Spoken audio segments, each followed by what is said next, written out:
Le samedi 8 août 2026, Diamakani a abrité la 3e édition des Assises du développement de la MUDETIN, co-organisée avec la MUDEDIA. Cette rencontre a réuni les forces vives de la localité autour des enjeux liés au développement économique et social, à la solidarité et à l'amélioration du bien-être des populations. Au cœur des échanges, le bilan des actions réalisées par les deux mutuelles, mais également les perspectives et les priorités pour les années prochaines. Le président de la MUDETIN, Sano Gozier, a présenté le bilan des actions de la mutuelle ainsi que sa vision pour le développement du département de Tingrela et de ses différentes localités.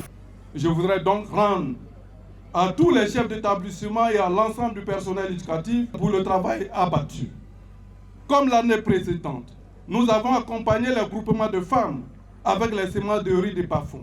Nous avons initié du 28 au 29 juillet 2026 des séances de sensibilisation, de dépistage du diabète et de l'hypertension dans 3 localités du département. Cette année, nous avons un projet écologique portant sur le reboisement d'une parcelle de 5 hectares mise à disposition par la chefferie de Dragnani.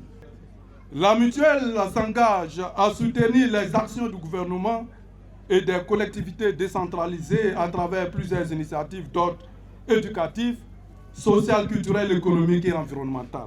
À Diamakani, cette dynamique se traduit déjà par plusieurs réalisations concrètes. Parmi celles-ci figurent la construction d'un collège ainsi que la mise en place d'un centre de santé et d'un dépôt de médicaments. Ces infrastructures répondent à plusieurs besoins essentiels des populations et contribuent à améliorer les conditions de vie dans la localité. Pour sa part, le président de la MUDEDIA, Kone Brahma Oumar, par ailleurs procureur de la République près le tribunal de première instance d'Abidjan Plateau, a mis en lumière les acquis enregistrés à Diamakani. Il a également présenté les initiatives envisagées afin d'accompagner davantage le développement de la localité et le bien-être des populations. Ces assises constituent le cadre idéal pour faire le bilan des actions menées, de parler des défis de notre département en matière de santé, en matière d'éducation et de cohésion sociale entre les filles et fils du département.